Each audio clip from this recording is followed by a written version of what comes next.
Dermaplaning often looks simple from the outside, but there's a lot more happening behind the blade. Today, we're talking about what a live dermaplaning treatment actually teaches us as professionals. Hi, I'm Suzanne, CIDESCO certified esthetician with over 35 years in the industry, former spa owner, and now educator and mentor to beauty pros. I spend a lot of time watching live treatments and demonstrations, instructors or trainers, or even beauty pros themselves. And today, dermaplaning is one of those things I want to talk about on real skin and in real time. I like to stay current. I like to know what's being taught, how it's being taught, and the trend shaping our industry for better or for worse, too. We know how that can be. Live demonstrations reveal things you don't always get from that manual or that textbook. How the skin responds, the techniques and adjustments that are made, that quick decision making that professionals are doing or trainers can make all the difference in the world. And it's not being talked about. Sometimes it's just being done. By the end of this episode, you'll have a deeper understanding of assessment, technique adjustments, and common mistakes that I'm seeing out there. Post-treatment care considerations as well as a big one that estheticians should be performing every time after dermaplaning. A few points that I want to talk about. I have 6 points for you today. Why dermaplaning is oversimplified. What professionals notice during a treatment, and maybe you're not aware of it. Simple responses you can't predict from theory alone. Why dermaplaning sometimes causes breakouts. Knowing when not to proceed and just stop doing what you're doing. And the great debate is dry or wet dermaplaning. So the first one, why dermaplaning is oversimplified. You know, when you look at the market out there, it's marketed as quick and easy. So unfortunately, clients think anyone can do this. I mean, they'll even order their own blade and do it at home, not realizing what they're doing to themselves sometimes.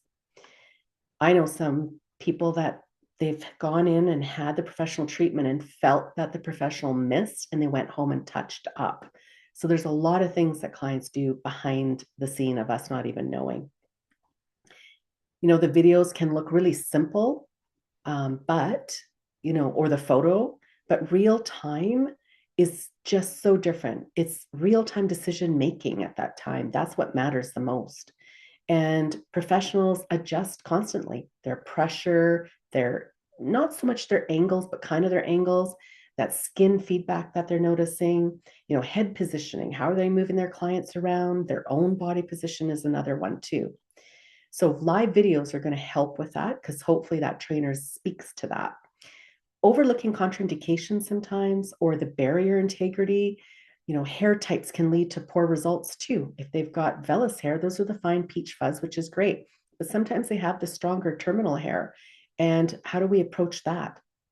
So many educator videos skip post-care. They just show you the quick technique, but it's critical for that lasting result for your clients. So when you speak about the hair per se, and you're watching the live, teaching that part should be talking to you about the hairs and how it's different from working on vellus hair and stronger hairs. What are the clients going to expect after? For example, sometimes they have a few darker chin hairs. And if you think of shaving your legs, the next day you have stubble because it's probably in the growing stage, the anagen stage of the hair. Now, vellus hair is soft, so you're probably going to feel less of the stubble. You'll still feel a little bit, but not like those thicker, darker hairs. So your client might say something to you saying, well, God, there's already stubble the next day. So make sure you educate them. Use the scenarios. Like if you shaved your legs, you notice right away and it's cut off at a blunt. So it's really hard to touch. Whereas when it just grows back, like let's say waxing or tweezing, the top of the hair is soft. So it comes out so it doesn't feel so stubbly. So educating your client is a great way to keep it not so simplified, right? We want to really oversimplify everything and really tell our clients what we're doing so they don't think it's quick and easy and anyone can do this. Training is essential. What I have noticed sometimes during treatments that professionals are doing or trainers is that subtle skin tension that's being when we pull the skin a little bit taut, and how it changes the move of the blade or the contours that we're working with. So how much tension is in the hand, that speaks volumes. And a lot of times when we're training, we're not specifying that. So if you're trying to learn from the videos, try to find someone that's really good at technique, descriptions, and explaining those things. Tiny areas of dryness, or maybe the extra sensitivity on people's skin, how to handle that in a gentler way. And they just moving through the motions, right? So really find on those training videos, they're very good. There's some great, great trainers. I'm not saying it's terrible out there, but we have some that just quickly go through it. And then you think it's that simple. So detail is important. Don't underestimate. Maybe you know it. Maybe you feel confident in it. I feel pretty confident when I'm doing it, but I'll still listen to what people have to say. Their narrative can change my aspect or what I'm thinking or how I actually say things to my clients too. So I'm always trying to improve my narrative to my clients as well, or to my students as well. As I mentioned, the density of that hair, the vellus versus the thick skin, thick hair. And then the skin's responses to that pressure and to the scraping, the direction changes as well. Clients' comfort cues, these are big ones. So do you see in those videos if the client flinches a little bit or there's a lot of redness, the temperature changes and they say, my cheek's feeling really hot now. It's really good to talk or to hear what that professional or trainer is saying, because it can influence the techniques or the outcome of it. Getting on to that next part is the skin response you can't predict from theory alone. So immediately, that redness that happens to the skin or the flushing because of the sensitivity of the skin, the reaction from recent chemical peels maybe, or they're using retinols, home exfoliation. As I mentioned, like sometimes clients are doing things themselves at home and not telling you. So that consultation's crucial. It doesn't matter if you know the client well. It doesn't matter if it's a regular client. Don't ever not do a consultation and ask those questions. It's really important. Those unexpected breakouts that happen the next day or a few days later, or the irritation in certain zones of the skin, what's happening there? So that follow-up conversation with your client is essential. I know it's so much work we have to do as professionals. We're constantly reaching out to our clients and checking in on them. You need to do it. On that note, a friendly reminder, do take a before and after picture. I know a few people have reached out for legality advice. Not that I'm a lawyer, but I always send them to go speak to one. But they have their pictures. And I say to them, talk to your insurance company. If a client says, you've have all these scratch marks on your face the next day and they send a picture the next day, but you have a post-treatment picture, the insurance company will look at that and zoom in, because if you have a good, clear picture, good lighting, they can see if there's any irritation to the skin, because it does come almost right away. Like I said before, sometimes they go home and do touch-ups. Tell them not to do it right away. You're only human. You might miss some spots. That happens. I get it. The lighting's crucial. The angles, you need to double check, but make sure you're doing those photos. The difference between that textbook expectation, it sounds so good in writing, but that real world skin behavior is never going to change. It's going to trump that theory. So that theory is important to learn, but then really grasping what you're doing in the treatment room live on a model, right? So whenever you can get those videos, learning's great. I think it's part of our world. If I stopped learning, I wouldn't know. My God, so much stuff. I'm always on there trying to figure out what's new, what's trending, what's being said. How can I help professionals in the industry and students learning this from the beginning so they have the best outcome in the end for their career as well? That modifying approach, again, you might have to miss a spot because there's a little lesion or a little healing happening. So at the time of the consultation, that should be said. So when you're looking at the skin, you consult by paperwork on medical aspect, double check about what they're not using. They took a break. When have they had their last treatment? Have they gone anywhere else? And when you ask if they've gone anywhere else, indicate it's okay. I really don't mind. I get it. I just want to make sure that we have the best outcome for your dermaplaning today and you don't have any adverse effects after. So let them know that. Checking on the client's experience, past experience. How was the last session? Maybe they went somewhere else and had a good experience or a bad experience. So make sure that you're checking in all the time with your clients. The fourth one. So what dermaplaning sometimes causes those breakouts? Again, overworking the skin can cause that irritation trigger, that microinflammation that happens in the skin. We don't see it with our own eyes sometimes, but it can happen under the skin. Treating active acne without properly assessing, so that breakout risk, so really looking at the skin, can people have dermaplaning when they have a few breakouts? Yes, but you're not going over the breakout. You want to make sure that you're staying away, and you have to educate your client. You're going to have a couple spots I can't get to because of these areas. Do you want me to continue, or should we wait till this is healed? And maybe you change it in the moment. Say, you know what, instead of dermaplaning today, allow me to do a quick facial on you. Let's do a deep cleanse. Let's do a little steaming. Let's do a detoxifying mask, like whatever it may be, but be willing to change in that moment and adapt to what your client really needs, and be the professional and give them the best advice ever. I think that's another one. Skipping the proper prep and the post care. So if you're cleansing, or the type of products we're using can keep, the clogness. I think the big one is the removal side. The cleansing part, yes, is important. Most are doing that really well. Sometimes what I'm seeing is that quick removal of the product, whether it's a gel or an oil cleanser, anything like that, has to be done really well and taken off. I'm not saying you got to go ahead and use some alcohol base to clean it.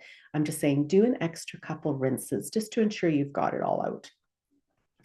Sometimes too, the product choices of home care or our treatments itself. I had not long ago a professional call in saying that my client's reacting to the product, and we've determined that she did a full massage with the product. I'm talking like a 15-minute facial massage after dermaplaning. It was simply too much for that client. She's done it before. I get it. You get away with it a few times, but that one day, who knows what was happening with the skin? Was it, we're in Alberta, in Canada, and it's very dry climate in our winter months right now. Maybe she's a little more dehydrated, drier surface to the skin. Maybe she exfoliated a few days before and just didn't think anything to tell you about it. Like there's so many things that can happen to why there's a reaction. But think about really back step. I'm so happy she reached out. So we kind of broke it down to see what it could be. And really, it was the massage, not to do a full massage on the face, as I'll get into that a little bit after. But it's not that you can't massage. I'm not saying that. Don't get mad at me. I'm saying you can, but there's certain things you got to avoid doing in that massage. The insight of educators. So the breakouts often signal that, as I mentioned, so when you think about this, educate your client. Could it have been your technique? You've been doing it a long time. You know it's not your technique. Okay. The timing issue. When was it done? How often? What did they do before? What do they do after? It's not necessarily the treatment. Sometimes it's the clients and what they're doing at home. It's really hard. So that's why I always say to really emphasize that post care at home. Give them a treatment plan. This is what I want you to do tonight. This is what I need you to do tomorrow and the next 2 days or 3 days, whatever you want to say. At that point, you know your client's skin, you know what products they're using at home, and how you can advise them a little bit better. Knowing when not to proceed. This one I find most professionals have a hard time with this. Students don't have a hard time with this because they just take their hands off, go, oh, I don't know what to do here. And they're not going to touch them out of fear. It's okay. But as professionals, sometimes we get in that moment, they come in and you're like, and you find out, okay, you broke out. What happened?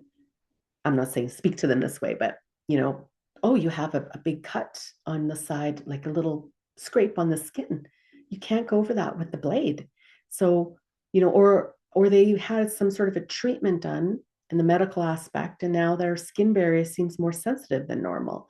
So again, those consultations, if you have an app or you're using certain websites that sends out those reminders before the appointment, and send it out 48 hours before if you can, or reach out them, like send them that message. If that's what you got to do is DM them, have it like saved on your phone so you can copy and paste into it of, what to not to do, a few days before the service, and definitely the day of the service or the night before if it's a morning session. So talk to them about, have they had a chemical peel, microneedling, laser, God, strong retinoids that they're using, things like that. Like sensitive skins can flare up as well. So not knowing what they've done, it's okay to say no. But instead of saying, okay, bye, see you next time, it's like adapt and change and offer something. So if dermaplaning, I don't know, was $150 and you have a facial that's $175, and you say, well, I can do this facial, it's a little bit more, or what I can do is just kind of adapt to a customized facial and charge the same amount and just keep the time frame the same. Don't use as much product. You should always have that backup, I call it treatment, the safety treatment that you can do when you say no to a service. And then the client feels like, oh, great, I still got something out of this. It's really important that you don't send them home without a service. They're really disappointed. You're out of a booking. That means no money for you. And then you're sitting around for that 45 minutes or an hour, whatever it may be. Now, client history, as I mentioned, any allergies, anything new, any new medications that they're on? Have they had any recent reactions to anything? It could be food, it could be the dryness in the air, like what's going on with their skin. So ask them if they've had any flare ups in the last week or two, including sun exposure or UV. So if they're doing suntan beds, things like that. Knowing when to say no is just as important as knowing how to treat. So remember that it's okay to say no. Just have a backup plan so that you and your client are both happy in the end. Another important decision professionals make whether to perform dermaplaning is dry or wet. So here's what we're going to unpack here. It's a fun topic. I love talking about this one. I'll tell you my preference after and why I like it. Okay, so first off, dry dermaplaning. So the blade glides over the clean skin, of course, the dry skin without any additional product. That means there's nothing on the skin. Some people find there's more tactical feedback, like you're going to notice more, you're going to feel more, you're going to see more. You can feel the stroke clearly with that blade. And ideally, this is maybe for that oily skin type. Their skin tends to be a little bit thicker. Normal skin potentially, sure, but they're not reactive at all. So you can get away with a dry blade. Some people feel there's easier control as well while they're working on the pressure and their direction of the blade as well.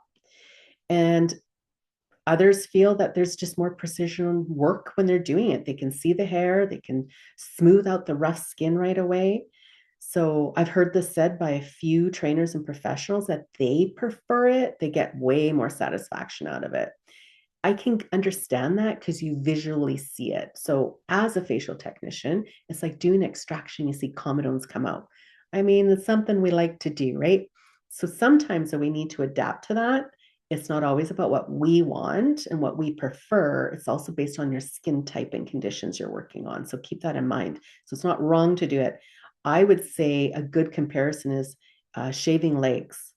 Would you ever just dry shave your legs? So if there's some people that do, and that's okay, but yourself thinking it's more satisfying, would your client like it? And you can also adapt. Maybe there's certain areas you want to do dry and other areas you want to do wet. We'll kind of talk a little bit about that. So a couple things to consider about dry. It can feel scratchy, so it can be really uncomfortable to the client, especially if they got dry skin and sensitive skin. There's like an irritation that happens with it. There's way less glides, so you're risking that micro trauma that can happen easily, even though you're an expert. You've done hundreds of sessions. One time can just change it in that texture. The skin is a little bit thicker. Again, this is microscopic. You don't know that. You're just going along the top of the epidermis thinking it's all good, but one area has got a little thicker, or there's a dryness, underlining healing that happened. You're not going to notice that. You're going to notice that quite quickly on a dry. This also requires a very confident, steady hand, and very careful with those angle controls. So now wet dermaplaning. So again, it's just what it sounds like. You are gliding the blade over a product that could be hydrating, or like an oil cleanse. Those are quite popular. Or gels is another one that a lot of people use. Just ensure that there's something that isn't going to clog the pores when you're using this on them. I have a few favorites of my own that I like to use, but feel free to reach out to me and I can explain that and what to look for. The other thing I'll mention really quick is with the brands that you carry, talk to the brand educator or your representative. Ask them what they would recommend for dermaplaning. They should have something. Don't assume you know. Maybe you think you know, and that's great. I love that when technicians think, I think I would use this and this. What's your take on that? It's a conversation to have. And then we can discuss, a couple options. Maybe it's based on that oily skin type, aging skin type, the dry skin type, the sensitive skin type. Like, what's the best products to do? So always talk to your brand or your distributor, and they should be able to help you with that. So why do people choose the wet? Of course, it's the glide, it's the slip. There's, the friction is way less. It's going to be great for the sensitive skin, that's for sure. And the dry skin too, because there's a little bit of a moisture to it. It can be combined with treatment serums right away if you wanted to. After, like during, you want to be mindful because you're just scraping that off the skin, so it's not going to do a lot of penetration. That's why you'll see gels and oils more so than like a hyaluronic serum type of thing. I would use product that is going to be removed anyways. Then you can apply something after. Again, something that's going to help keep the skin calm. That underlying inflammation that could occur, it'll keep everything down and hopefully reduce that redness during treatment. So the consideration with this is that you're not going to feel that tactile feedback, that texture of the skin. You're not going to see it as much. It's harder to feel the hair as well as you're working on them, that's for sure. And like I said, the skin texture is a big one as well. The other thing is because there's a slip, it might be too quick with the blade. So you risk missing an area or overpassing an area. So you want to really work slow in a grid-like fashion. Then you know how you're working around the face, like in little grids, as I've said. And this way you're in a line and you know exactly where you went. So that's the only thing I'd say I've noticed in a wet dermaplaning is that little lines of hairs are missed sometimes.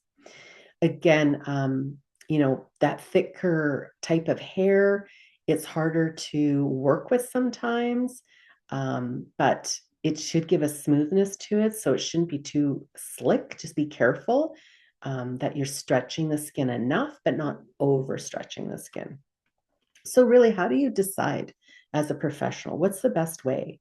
So dry, think precision, tactical control for that thicker, oilier skin and a confident hand. So if you're really confident, I don't mean overconfident, just confident. Whereas wet is really great for that sensitive skin, maybe first time client, the dryness, reactive skin, and pairing it with the soothing type of product. Like I like the cleansing oils myself personally, because not only is it going to start to break down the glue-like substance in the keratinite cells that build up, because that's what oil cleanses do mostly. And it helps to loosen that up. So as you're working, you're getting a nice evenness and it'll come off a lot better. The one thing too that I've noticed a lot of people come to me and say, well, I'm not seeing all this skin coming off. You might see it more on a dry, but really dermaplaning is about the hair removal. Secondary is the dead skin, because that's why they're doing it, right? Or else they just have an exfoliation done. So why are we dermaplaning just for exfoliation? It's about the hair they want removed from their skin. So it's great, before that wedding, before a special event, a makeover, if they're having makeup done, it goes on better, a photo shoot, things like that. So that's why it preps the skin differently, because there's no vellus hair. The rule of thumb for the wet and dry, the best choice depends on skin type, desired outcomes, and of course your skill. I get that. I mean, in the end, it's going to be your decision on what you do. Many professionals switch between the two, as I mentioned. It just depends. Like maybe in the summer you can do dry, and in the winter you're going to do wet. You just want to meet the client's needs, their skin needs, and what is best for them. So to recap this for today, we went behind the blade to explore assessment, technique, and common mistakes post-care essentials for dermaplaning. When we beauty pros understand why treatments become safer and more effective, they become a little more profitable because they're coming back without that aggravation to the skin. We don't want to be aggressive to the skin. So on that note, if you are looking for anything, there's different things you can do. Look for those watch and learn events. I'll be posting in the show notes below. We do have some workshops that we offer for free. You want to see these in action if you can, any kind of service that you're doing. Maybe it's waxing, maybe it's a nail tech, maybe it's a back waxing. Watching live demonstrations are so amazing to do, and it doesn't take you long, which is a great way to keep yourself on top of things and observe real life action happening with real life clients, that real life decision that happens in that very moment and see what the professional outcomes are. Sorry, excuse me. All of the resources we've discussed, including any advanced dermaplaning education and professional tools, I'll show you in the link below as well. And in closing, thanks for tuning in with Beauty Babble. Remember, professional growth happens when we watch, learn, and adapt. And I'll see you next time.